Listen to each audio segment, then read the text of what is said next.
Hi everyone, Lisa Haven here, and what I have to share with you in today's report is something I thought I would never have to say, and quite frankly, it's going to make your jaw drop to the floor. What am I talking about? Well, I'm talking about the mainstream media news source called The Root, who has come out and stated that whiteness is a pandemic worthy of being isolated and killed. And I'm not even joking. I mean, the amount of racism that is in society, especially against whites in today's day and age, is disturbing. I really don't know any other way to classify that particular statement in the article that you're about to see. But not only that, there's also documents that have surfaced from PJ Media that were shared on WorldNet Daily that revealed that the Pentagon is targeting conservatives in their education classes for the military during that extremist training that they're now giving the U.S. military. It's like things have gone from bad to extremely bad if you're a white conservative Trump supporter. And I've got so much information on that you really need to be aware of. But before I get into it, please make sure you get on over to healthwithlisa.com and check out this amazing collagen that has 5 different types of collagen in it. It's really helped me out. And this is a way that you can help support what I do here. And right now it's up to 51% off. So check it out at healthwithlisa.com. All right, so let's get on over to this article that you desperately need to see. And I went into the archive file here so you could see it, but it's on The Root. And you could see the very title here, written by Damon Young yesterday at 1 p.m. And the title reads, "Whiteness is a pandemic." It goes on, "Whiteness is a public health crisis. It shortens life expectancies. It pollutes the air. It constricts equilibrium. It devastates forests. It melts ice caps. It sparks and funds wars. It flattens dialects. It infects the consciousness. And whiteness, folks, it kills people. White people and people who are not white, my mom included, there will be people who die in 2050 because of white supremacy. There's that word again, induced decisions from the 1850s. And then he goes on, "A line can and should be drawn from the actions of the white supremacists who walked into 3 Atlanta area massage parlors yesterday and allegedly killed 8 people, 6 of whom were Asian descent." Let me just pause right here. The mainstream media went on a rampage saying this guy is a white supremacist. Okay, the truth of the matter is, according to the FBI, that the guy went on a shooting spree because of his sex addiction. But somehow the mainstream media has managed to twist that, and even The Root here, into some kind of white supremacist action because the guy was white. And we all know what happened with the other shooting in Colorado, right? They called that a white supremacist until the information came out. But that's where we're at. And the article goes on a little bit further, and it says this, talking about the white supremacy and all that, and it says that the former president, that would be President Trump, and the party of the former president, his administration, and the Republican Party can and should be blamed for this and the sudden increase of racist violence against Asian Americans. That was caused by a sex addiction. I don't believe everybody in the world should be treated equally, and I stand on that. But then he closes with this statement, "White supremacy is a virus.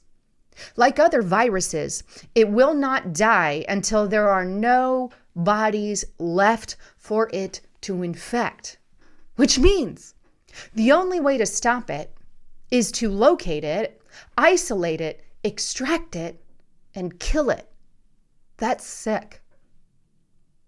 It depends. What do you mean by white supremacy? I mean, do you mean like the actual back in the day, like your KKK style stuff? Yeah, that's horrible. That's sick and that's gross, right? But I'm not so sure that that's what they mean, especially when he's talking about pure whiteness up at the top of the article being a public health crisis and how it causes pollution, melts caps, and flattens all kinds of stuff and kills people from whiteness. But anyway, he goes on. I guess a vaccine could work too. I guess that's to cure it. I don't know. But we've had 400 years to develop one, so I won't hold my breath. Wow. Maybe that's why we got this kind of stuff going on, right? Here's the blaze. Democrat Senator Tammy Duckworth, and I believe another one now, vowed to vote no on all white, straight Biden nominees until an Asian is picked. No to white people. Can't have white people. What the? I don't know. They've since backtracked, right? Kind of. But anyway, we have that. And then we have this, right? Theblaze.com. Twitter says calling Ahmed al-Awali Alyssa a white Christian terrorist. He wasn't a white Christian terrorist, but I digress. If you say that on Twitter, it doesn't violate their misinformation policies, even though he's from Syria and has been identified as a Muslim. Wait, is this caused because this kind of idea that's infecting our culture? By the way, let's ask a question. What exactly are the Democrats pushing? What exactly do they mean by white supremacy and whiteness and cancel culture and all of that? Well, if you want information on that, folks, you got to get on over there because I really dive into detail on a lot of that here and a few of those articles here. But let me take you to this article, and I'm just going to brief on it, but it's on the Federalist. Here's your primer on critical race theory, now in a town near you. For those who subscribe to critical race theory, understanding whiteness and all the problems that whiteness have is the key to understanding all races in America. So white people are the problem. I, as a white person, I'm offended. That's racist. I grew up but poor. I grew up in a single wide trailer. My parents, we had to survive off of going to food banks. Don't tell me I have white privilege when I grew up poor, in bad neighborhood, in a single wide trailer. But I'm supposed to understand my white problem? I mean, really? I knew a lot of people and people of color who were poor.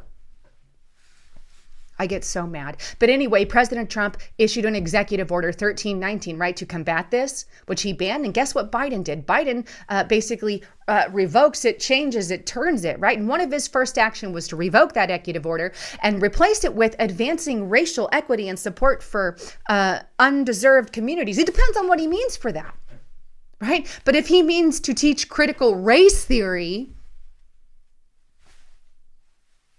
aren't we all equal in the eyes of God? But what exactly is critical race theory? And that's kind of what I want to focus on this one. And I'm just going to read it to you, right? You want more? Restrictive Republic? The American Bar Association, ABA, explains that critical race theory is not diversity and inclusion training, but it's a practice. Not a noun, but a verb.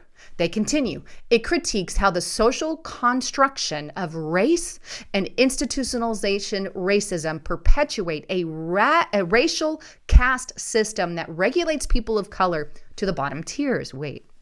CRT also recognizes that race intersects with other identities, including sexuality, gender identity, and others. CRT recognizes that racism is not a relic of the past. Instead, it's acknowledged that the legacy of slavery, segregation, and the imposition of second-class citizens on Black Americans and other people of color continue to permeate the social fabric of this nation. So, this official description of CRT from the ABA is worth paying attention to for a few reasons. First off, if CRT isn't merely training but a practice, that means it isn't confined to one day or even one aspect of life. It's something you do over and over and over and over again, so it becomes ingrained in your way of thinking and seeing the world. You gotta practice it every day because racism under this idea is everywhere, right? Because it's evolving, it's malleable, and you can never say these are the rules or we just have this social system. You can never rest because this practice and evolution entail constantly searching for new aspects of injustice. Thus, people who ascribe to it are fond of the phrases such as, "We have yet to reach the mountaintop because there is no mountaintop to reach." A racial caste system that regulates people of color, or regulates, a racial caste system that relegates people of color to the bottom tiers implies that race is used by all white people and only white people to oppress all people of color. It doesn't even matter how many black CEOs, doctors, engineers, politicians, or celebrities there are, nor does it matter that Asian students academically outperform white students, because whites are the single largest racial group in the country under critical race training. They and anything that can even be remotely linked to the white culture are considered oppressive. To all non-white people, the more victim categories that people fall into, the more oppressed he or she is by whites, particularly straight white men. And it goes on to give examples that they have. This is the kind of stuff, it just makes me like, what the hell is wrong with the country? You know, we didn't have all these divisions in society, but now it seems that Democrats want to view everything based off the color of your skin. If you have a business, now they encourage you to hire so many percentage of so many. If you're this color or that color, then you hire this percentage versus that percentage, or you give deals to some and not to others. I mean, that's the backwards thinking. Racism is defining things based off the color of one's skin. Equality is saying don't define things off of the color of one's skin, but the merit of the person. Unless there's an agenda, oh yeah, that's right. There is an agenda to divide people by race, kind of like they divided under Lenin people by class, by rich and poor, right? Or by religion. If you go back to Yugoslavia, they divided people by religion. That's what they did in Yugoslavia. And Lenin, they divided them by wealth, race, wealthy versus the poor.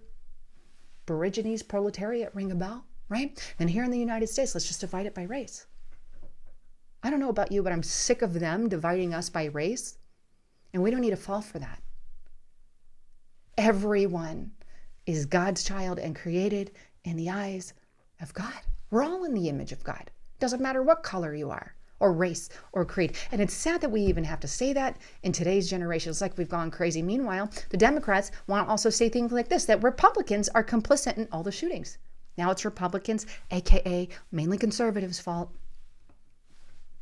Wow, they're getting very reckless. On another note, this also adds to it, and this is on WND.com. It'll also leave the PJ Media article, but it says, newly uncovered documents show that the Pentagon's plan targeting conservatives show that armed forces are to be integrated into Biden's agenda. Biden's agenda. It goes on. Warning of a sudden new threat of extremism from only the right. That doesn't include Antifa, BLM, or any of that, the radical parts. The Pentagon is indoctrinating military service members in a program packed with progressive ideology and misstatements about the Constitution, according to former DOJ lawyer Christian Adams. You know what the truth of the matter is? And I'm going to put it very bluntly. The military is one of the last institutions that the left has not radicalized by their leftist progressive agenda. So who are they after now? The U.S. military. You want more information on this? All I got to say is you got to get on over to restrictedrepublic.com. I did an entire part 2. You can see this one here. Documents show Pentagon's targeting conservatives. This is the part 2 that I did. And I want to encourage you, get on over to Restricted Republic. We've got lots of information. Get the rest of this video. Get the rest of the input. And right now, if you use the code $, you can sign up for $1 for the first 30 days if you go on the monthly subscription. That's pretty good. And you can cancel whenever you want. But I can't. You have to get on over there. That's all I'm going to say. Anyhow, thanks again for tuning in here to the channel. I truly appreciate and love all of you. And hopefully you're as shocked as I am with everything that's happening. And I'd love to read your comments below. Anyhow, I'm Lisa Haven, signing out.